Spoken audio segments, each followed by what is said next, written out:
Salut les amis, et nous revoilà pour une petite vidéo aujourd'hui. Vidéo qui aura deux thèmes principaux, la plantation de poireaux et le semis de maïs popcorn. Et puis on fera un bref petit tour très léger, puisque j'ai déjà fait une vidéo sur le tour du potager début juin. J'en ferai naturellement une sur fin juin, où j'exposerai tout ce qu'on peut planter et semer en plein mois de juillet. Je ferai peut-être ce qu'on peut planter, comme je l'avais dit la dernière fois, en juin. Il faut que je me prépare tout ça. Donc petite journée aujourd'hui, nous sommes le 5 juin, si mes souvenirs sont bons, et on est en fin d'après-midi. Alors comme tous les jours, depuis au moins 15-16 jours, voire presque un mois, c'est c'est noir quoi. C'est la pluie du matin au soir. Là ça se calme un peu. Hier il a plu en fin d'après-midi. Non, qu'est-ce que je vous dis, pas en fin d'après-midi, il a plu en milieu d'après-midi vers les 15-16 heures. Et il a plu mais à saut torrent quoi, j'ai jamais eu ça. Et puis aujourd'hui il fait gris depuis ce matin et ça ne pleut pas, mais à mon avis on va bien y avoir le droit, on peut pas y échapper, de toute façon tous les jours c'est comme ça. Bref, je vais pas vous faire un bilan météo. Il y a des présentatrices en la matière qui sont bien plus douées à la télévision que moi. Je vais pas citer de nom parce que je regarde pas la télé, donc du coup je dirais une connerie si je disais Evelyne Delia, mais je pense qu'on n'y est plus. Alors du coup, on va passer à l'espace jardin, ça sera mieux. Donc j'ai aujourd'hui pris l'envie de planter mes poireaux. Donc très simple, je me suis dit tiens, vu que tu as déjà fait une terrine de poireaux, mais avant que tu puisses les consommer, il va y avoir du temps. Je me suis dit si tu achetais des poireaux déjà prêts à planter en jardinerie bio, ce que j'ai fait. J'ai donc été acheté pour la modique somme de 6,95 € un pot qui devait contenir entre 30 et 50 plants, je pense. J'en ai trop d'ailleurs parce que j'en ai donné à mon voisin. Du coup, je vais vous montrer ça. On va voir comment on fonctionne. Alors très simple. J'ai préparé une grosse bande de terreau, comme on peut voir. Hein. Il y a du terreau de partout. Et à l'aide d'un plantoir conique, hop, à l'aide de ce petit instrument qu'on peut trouver n'importe où, j'ai planté mes poireaux. Alors pour avoir la distance, c'est très simple. La distance, c'est la distance du plantoir. Il n'y a pas besoin de réfléchir. Vous avez la même distance à chaque fois. Vous plantez et vous posez, vous replantez et vous posez, vous replantez et vous reposez. Et ainsi de suite, ainsi de suite, ainsi de suite, jusqu'à la longueur que vous voulez faire quoi. Donc moi j'ai mis mon terreau et j'ai planté. J'ai fait un trou, j'ai planté. Donc naturellement j'ai démêlé d'abord parce que toutes les racines quand c'est vendu en pot sont naturellement mêlées entre elles. Donc j'ai démêlé mes plants de poireaux. Et après les avoir démêlés, ce que je fais moi, c'est que je coupe, et ça tout le monde le fait je pense, c'est que je coupe mes feuilles. Allez à je sais pas 5 cm du collet, ça doit être ça, de façon à limiter l'évaporation d'eau. Et je coupe un peu les racines, de façon à faire repartir le plant de poireau. Alors voilà comment ça se présente. On a donc un plant typique qu'on trouve en pot. Donc là sur la partie des radicelles, moi je vais couper par là, j'enlève toute cette partie. Et là, quand je vais venir couper là. Voilà. Et donc après on plante, on recouvre jusqu'au collet. Moi c'est ce que je fais, puisque toute la partie va grandir naturellement. Et après on butera de façon à blanchir et garder le pied du poireau blanc. Donc voilà, j'ai fait ça très rapidement. En l'espace d'une grosse demi-heure, c'était plié. Le plus long étant de démêler naturellement la motte, puisque bon, les poros grandissaient entre eux et puis s'en mêlent quoi. Et voilà. Quoi d'autre à vous montrer? Alors, naturellement, ça a bougé un peu mes betteraves, puisque comme un imbécile,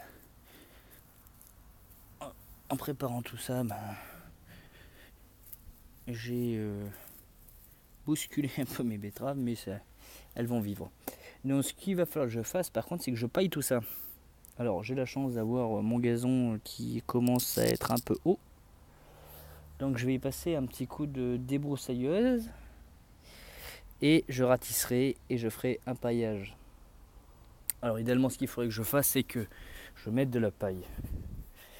Mais je n'ai plus de paille et il va falloir que je recommande à mon producteur, mon agriculteur du coin, chez qui je me sers, pour en faire entrer au moins 2-3 bottes, comme ça je les aurai. Voilà. Alors après, bon, naturellement j'arrose abondamment sur chaque pied, de façon à ce que d'une, l'eau colle la terre aux racines, et de deux, pour alimenter la plante quoi. Voilà, petit tour vite fait du potager aujourd'hui. Alors on a tout se porte à merveille. J'ai aujourd'hui découvert encore les ravages d'une louvette. Maintenant je sais ce que c'est puisque on me l'a indiqué dans un commentaire. Et donc voilà, au milieu de mes grenobloises, j'avais planté ici la même consoeur que cette salade qui est une laitue paumée semi-personnelle. Ce n'est pas des plants que j'avais achetés, c'était du semis que j'avais fait moi-même. Semis d'ailleurs qui avait filé parce qu'il manquait de lumière. Je les avais fait un peu tôt, je les avais fait en barquette chez moi, mais la fenêtre suffit pas en termes de luminosité. Donc voilà, donc j'ai découvert déjà d'une les vestiges des limaces qui ont fait leur travail. Elle n'avait aucune chance la pauvre.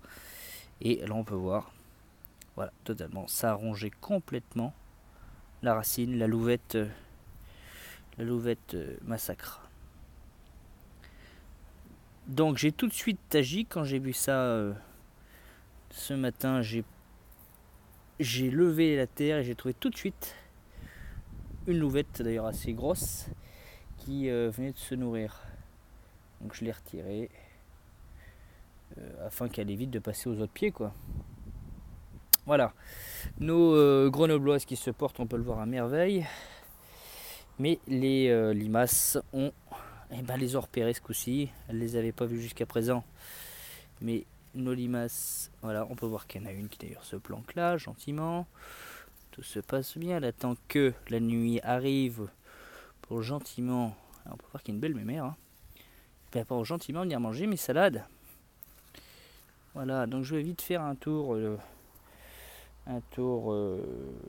limace tout à l'heure, en fin de soirée. Donc voilà, je vais donc débroussailler mon jardin, de façon à récolter l'herbe pour pailler mon rang de poireaux. Et si j'en ai pas assez, j'irai débroussailler chez ma voisine afin d'en récolter. Voilà, je découvre encore avec vous des champignons qui ne cessent de pousser. Alors bon, j'espère à force y trouver des truffes. Là ça va commencer à devenir intéressant si je trouve de la truffe. Ou même des cèpes, soyons pas trop gourmands, ni de la girole aussi, c'est pareil, ça m'ira très bien. Voilà. Alors cette curcurbitacée dont on ignorait la signification, au vu des feuilles, maintenant on sait que c'est une courge. Une très belle courge qui profite. Donc je vais la laisser. J'ai envie de la laisser. Nos haricots, ça y est, ils poussent, ils montent. La chasse à la limace a fait son effet et a permis un répit, leur permettant de partir enfin et de décoller et de grandir. On a, j'avais semé ici de la laitue merveille des 4 saisons. J'ai pas plus d'évolution. J'ai une pousse ici là qui se fait jour, mais c'est pas violent. Donc ça va venir. C'est en train de venir apparemment. On va attendre. Soyons patients. Soyons patients. Quoi d'autre à vous montrer? Si, poivron qui commence à se former. Alors on peut voir là, tranquillement, les fleurs vont arriver. Nos tomates se portent à merveille. Elles sont en train de préparer les tomates. On en a déjà une ici qui présente une tomate. Alors je suis hyper impressionné parce que j'ai vu plein de vidéos dont dernièrement j'ai vu une vidéo du potager de Sylvie. D'ailleurs Sylvie, je te salue.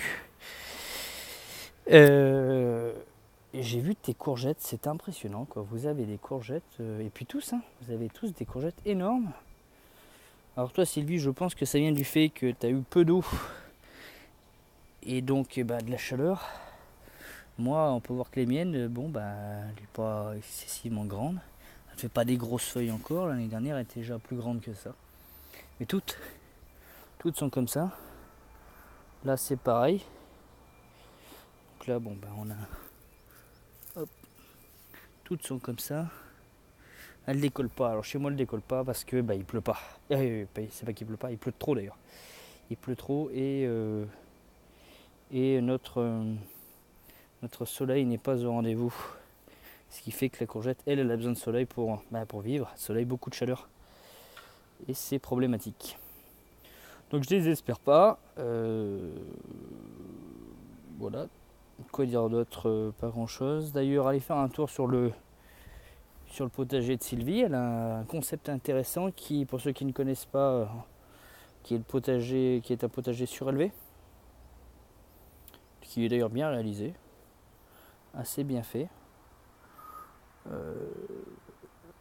Alors c'est pas un potager en pleine terre, ça porte bien son nom, c'est un potager surélevé, c'est entouré de bois. Et c'est pratique, ça évite de retourner la terre déjà d'une, pour ceux qui la retournent, et ça évite de trop se baisser, c'est pratique, et puis c'est esthétique je trouve. Peut-être qu'un jour quand j'aurai une maison, je ferai une partie comme ça et une partie surélevée. Elle m'a donné des idées. Voilà. Que dire d'autre? Pas grand chose.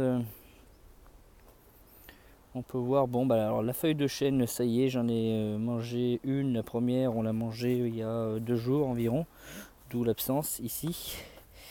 Elles sont très très bonnes.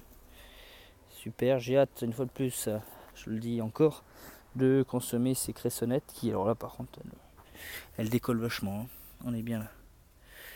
Là, c'est super. C'est super. Le tournesol. Alors tournesol, celui-là il fait c'est 1m15 parce que l'autre fait 1m10 et il m'arrive au nombril. Donc là on peut voir que malgré la grosse brioche que je me trimballe, on peut voir qu'il est plus haut que le nombril, donc il doit faire ses 1m15 je pense. Voilà. Alors il m'est venu donc l'idée au-delà du poireau de... petite fraise. Il m'est venu au-delà du poireau de planter du maïs. Alors mon but premier était de planter du maïs d'un point de vue esthétique. Et puis je me suis dit, ça peut être sympa pour regarder un film à la télévision que de prendre du maïs popcorn. Ma conjointe en est en raffole, elle aime bien, puis ça amuse les enfants. Du coup ma fille sera contente de récolter le maïs et de le manger et faire la préparation de façon à ce qu'on puisse le manger. Donc je me suis dit tiens, allons, quand j'ai été chercher ces plants de poireaux, je me suis dit allons chercher, voir les semences. Alors je partais pour acheter de la roquette au début. Et je me suis dit tiens, ça peut être sympa, ça changera de la salade classique. Et puis on est tous pareils, on part pour acheter un truc et puis à la finale on ressort On n'a pas acheté ceux pour qu'on était parti acheter, mais on prend autre chose. Voilà, je me suis laissé tenter par ce maïs. Alors, voilà le sachet. Maïs, la ferme de Sainte-Marthe. Alors je prends souvent cette marque avec Cocopelli, c'est les deux marques préférées. Je suis pas là pour faire du placement de produits, pas du tout. C'est juste, d'ailleurs je suis pas payé. C'est juste pour dire que voilà, c'est juste pour vous donner un avis de la qualité de ces semences.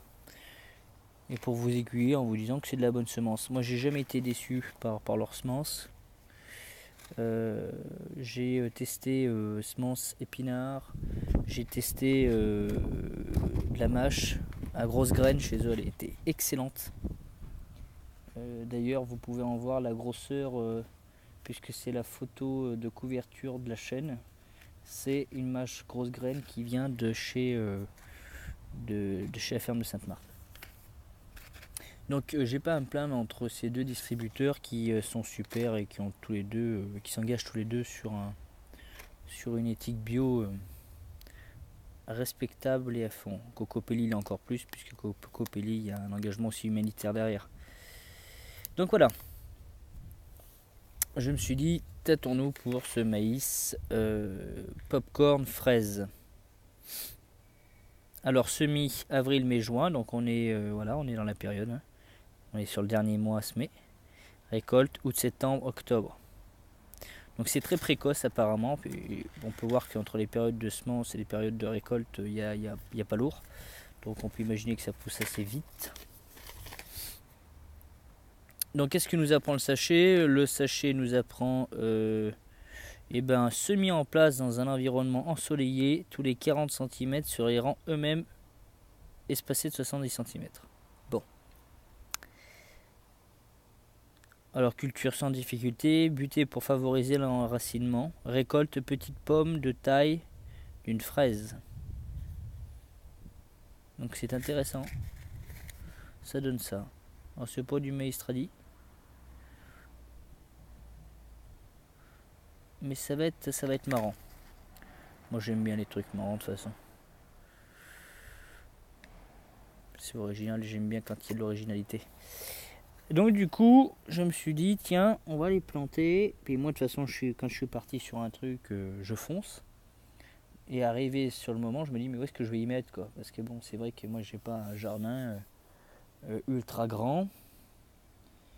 Puisque c'est aussi ça qui fait l'éthique de la chaîne, puisque c'est un potager urbain. Hein. Et je me suis dit, où est-ce que tu vas le coller? Et j'ai trouvé de la place après mûre réflexion et je vais vous montrer où est-ce que je vais les mettre après avoir semé. Donc on va ouvrir le sachet ensemble en live comme disent les Anglais. Alors la petite seconde, le temps que j'ouvre, je vous mets dans le noir, enfin sur ma jambe du moins. Hop.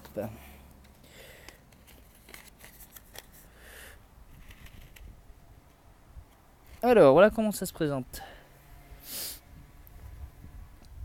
Alors on peut voir que c'est de la graine comme un maïs, qui correspond bien d'ailleurs à l'image. Donc c'est la première année que je teste le maïs, j'ai jamais testé. Alors à savoir que dans le Cantal, chez moi, parce que je suis du Cantal d'origine, j'y suis pas né mais toute ma famille y est née. Chez moi dans le Cantal, ils produisent, c'est une terre agricole donc ils produisent beaucoup de maïs. J'en ai eu des centaines d'hectares, mais j'en ai jamais moi-même planté. Donc je vais en mettre deux, je mets toujours deux graines moi, dans le doute où ça marche pas. Tac, donc les deux sont là, je tasse. Donc ça doit être assez rapide je pense. Hop, hop, hop, hop. J'en ai qu'un. Mais je pars semer parce que je pense quand même qu'avec 5 sur 3 pots, il va y en avoir au moins 3 qui seront germés. Mais il est vrai qu'avec Sainte-Marthe, j'ai jamais eu trop de problèmes de germination. Alors c'est peut-être un coup de bol, je sais pas si vous ça vous fait pareil. Moi j'ai vraiment pas de problème. C'est pour ça que je vous la recommande, non pas parce que je veux faire du placement de produits, je le dis encore, c'est juste parce que le but d'un jardinier, c'est de trouver des bonnes semences, c'est d'être sûr de la qualité de la semence et c'est d'être sûr de la productivité de la semence. Parce qu'on va pas se mentir, on aime bien manger ce qu'on produit. On n'aime pas faire les choses sans consommer un jour. C'est pas trop notre rayon. Alors on accepte les échecs. Un jardinier qui est tolérant, qui est le respect de la nature, il accepte les échecs. Moi c'est mon cas. Je vois avec les limaces, j'ai pas le choix de toute façon. Mais globalement, voilà, ça se passe bien. Je veux dire, c'est un partage. Elle m'en bouffe une bonne moitié, mais moi j'arrive à en manger quand même. Et ça, c'est ça l'essentiel. Donc voilà, nos 3 pots sont faits. J'ai aussi le plaisir ce matin de me rendre compte que les œillets d'Inde qu'on a semés l'autre jour, commencent à sortir déjà. Alors tu vois, David, tu avais raison. C'est petite dédicace à David, David du jardin de David et Linda. Tu avais raison, c'est ultra rapide. J'y voyais pas aussi rapide très sincèrement, mais alors là j'ai été bluffé. Alors sur les autres non. Non, sur les autres non. Alors nos endives toujours pas. Hein, mais les endives c'est, j'avais dit je crois entre 6 et 10 jours, il me semble, je me souviens plus. Hein. Je dirais peut-être une bêtise. Là j'avais planté, souvenez-vous, mais on l'avait pas fait en live, mais j'avais planté une petite terrine, une petite barquette de courgettes jaunes. Ah ça n'a pas traîné, je les ai mis là-bas avec les autres. Et c'est sorti, déjà les limaces sont déjà attaquées. Donc je les mets sur la table, tranquillement. Donc elles sont sorties, il y en a une deuxième ici qui est en train de sortir, et une troisième qui est là qui sort. Voilà. Donc tout va bien. Tout va très très bien. Madame la marquise. Voilà. Donc les maïs, nos 3 maïs qui sont ici, je vais les planter. Alors, j'en fais 3 pour toujours avoir la certitude d'en avoir un. Parce que je pense toujours qu'il y en a un qui va pas marcher sur le lot. Donc il y en a un qui va venir ici. À gauche là. Donc ça fera maïs tournesol. Faut voir déjà que nos tournesols, donc ils feront jamais 2 mètres. Puisque là ça y est, il va se fleurir lui je pense. Je vois qu'au centre déjà on est sur de la fleur. Alors voilà, on peut voir la différence. Alors celui-là il fait même pas la taille de ma jambe. Jusqu'à ma hanche, alors que l'autre là-bas au fond, le premier tout au fond, on peut le voir là vers la poubelle, la bouteille, il est hyper haut, ainsi que celui-ci, hyper haut. Donc lui il va fleurir. Voilà, donc le premier maïs, parce que je me disperse, le premier maïs ici, le second viendra ici entre le pied de tomate et notre petite structure de haricots. Ah oui, j'ai oublié de vous préciser la taille. Ça doit faire apparemment, d'après ce qu'ils disent, 1 mètre. Donc ça nous fait l'équivalent de nos tournesols en hauteur. Voilà. Donc 2, le troisième viendra peut-être ici. Là, je sais pas encore. Déjà ce que je veux c'est en avoir au moins 2. Voilà, ça c'est fait. Alors la poubelle, je l'ai déplacée et je me suis rendu compte que il y avait une petite fourmilière qui se faisait en dessous. On peut voir que les fourmis n'ont pas traîné, qu'elles sont travailleuses. Oui, je l'ai enlevé pour que les poireaux puissent bénéficier de la lumière, parce que là-bas ça cachait quand même. Et vu que les tulipes sont finies, ça gêne en rien de les mettre là-bas. Voilà, quoi d'autre à vous montrer? Là, l'aubergine que j'ai plantée ici, qui est déjà en train de se faire attaquer, c'est merveilleux. Je vais vite essayer de retrouver la limace que j'aurais dû d'ailleurs récupérer tout à l'heure. Mais une de plus, une de moins. De toute façon, la bataille est engagée depuis longtemps. Ah, ce petit kiwano. Alors souvenez-vous, j'avais fait un petit kiwano pour ceux qui ont suivi les toutes premières vidéos où je montrais ma serre en période de... Ça devait être en avril, ça devait être ma première vidéo d'ailleurs. Et où je parlais d'un kiwano. Alors il a, lui, Là il va moyen, très moyen. Il a fini par sortir, on peut le voir, elle est là. Mais il tire la tronche parce que bon, il a beaucoup plu. Et puis il a pas fait chaud. Mais je me suis dit, allez, dépote-le, mets-le en pleine terre, ça va peut-être lui faire le plus grand bien. On verra. On verra ce que ça donne. J'en ai strictement aucune idée tout de suite. Donc voilà. Voilà tout ce que j'ai à peu près à vous dire, chers amis. On va faire le tour ensemble, voir si Noblette se porte mieux, ou s'il y a toujours des attaques de mouches, de mineuses. Alors on peut voir que les limaces prennent le relais des mineuses. Alors pour le moment on n'a rien là. Ah, on en a un petit là. Ah bah oui, sinon c'est pas marrant. On a une trace là, voilà. Et on peut voir que là, voilà, alors il y en a dedans. Hop. Moi je les éclate parce que sinon, je tente de limiter. Là aussi on a une attaque. C'est attaque. C'est. J'ai jamais eu de chance avec les. Hop. Fou là. Il y avait du monde là-dedans. Hein. Voilà. Alors je vais être obligé de les couper. Tac. Et j'en mangerai pas une seule. Alors je vais être obligé d'attendre qu'elles grossissent. Et ce que je ferai, c'est que je mangerai les cardes. Les cardes sont déjà belles. Hein. On peut voir, hein, on a déjà de la belle carde. Donc les prochaines, je vais pas me fatiguer. Hein. Les prochaines, je retirerai juste les feuilles. Et au fur et à mesure, je les mangerai. Mais là, j'essaie de limiter à fond. Mais on n'a pas de... Ça revient tout le temps, c'est fou quoi. C'est ça qui est chiant. C'est le plus désagréable quoi. C'est qu'on pense pouvoir au fur et à mesure les chasser, mais en fait non, rien du tout. Donc là nos adventices, c'est un géranium sauvage je crois. Bon, il est venu tout seul, hein. Moi j'ai rien planté du tout, il est venu tout seul lui. Donc là le problème c'est qu'il est en train de rentrer dans la vigne, donc je vais être obligé de le contrôler un petit peu quand même, parce que sinon c'est le bordel. Notre autre tournesol. Et nos betteraves, je vais m'arrêter sur les betteraves et les choux du fond. Et je vais vous laisser tranquille. Alors pour voir que nos betteraves, ça y est, elles commencent déjà à se faire, à sortir.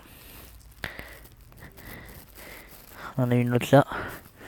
Et là, ça doit être pareil. La hauteur du collet. Voilà. Les betteraves se portent très très bien. Et je suis très content. Je suis très très content. On va vérifier sur ces blettes là si on a encore une petite attaque. Sur les jaunes. Il y en avait une, j'en ai enlevé une hier. Ça a pas l'air. La rouge c'est pareil, elle avait été attaquée. Alors elle a pas de chance parce que elle, un coup c'est les limaces qui la dévorent de partout. Et après si c'est pas les limaces, pour vieille c'est la mouche qui la dévore. Donc là non, ça va. On n'a rien. Nos petits pois se portent à merveille. Ils sont en train de grossir, on peut le voir. Je vais prendre au pif. Voilà. On commence à grossir, ça y est. Donc voilà, chers amis. Petit tour sur les candulats. Je me demandais quand est-ce qu'ils vont se mettre à fleurir. Ça va commencer, j'ai l'impression. Ah, et notre lavande qui commence à prendre la couleur violette. Voilà. Là, nos choux se portent toujours à merveille. De toute façon, je vous les montre à chaque fois. Choucal là se porte bien. Choucal, hier, je lui ai fait un petit compostage de surface. Des déchets de cuisine. C'est le sol qui va aimer. Il n'y a pas de souci en la matière. Voilà. Quoi d'autre à vous montrer vite fait, parce que là on a dépassé, on est déjà sur la plus grosse vidéo que j'ai jamais faite, c'est-à-dire 30 minutes. Je le vois. Alors j'étais parti pour faire une très très courte vidéo. Alors cette courgette qui pousse pas. Je sais d'où ça vient, c'est le manque de soleil parce qu'avec cet arbre, comme je le dis toujours, il n'y a pas grand chose qui pousse dessous. On s'en sort pas mal avec le reste, mais voilà, à chaque fois que je mets un truc ici, c'est... L'année dernière, j'y avais mis les poireaux, ça n'a rien donné. Le chou, lui, s'y plaît parce que le chou aime l'humidité, enfin aime ne pas souffrir de l'eau. Mais il aime le soleil aussi. Ce qui fait que le soleil tape moins ici, puisqu'il y a moins de luminosité. Donc il perd moins l'humidité rapidement. Mais il a toujours quand même un fond de soleil. Puisque le matin, le soleil arrive ici, en premier sur cette parcelle. Puis fini à cette heure-là. D'ailleurs, à cette heure-là, on devrait déjà être, s'il faisait clair et pas sombre à cause de cette pluie, on serait sur une bande ensoleillée ici. Et presque plus là-bas. Voilà, chers amis. Je vous laisse sur ces mots. Et puis, je vous dis à la prochaine. Et puis, passez une bonne semaine. Ciao.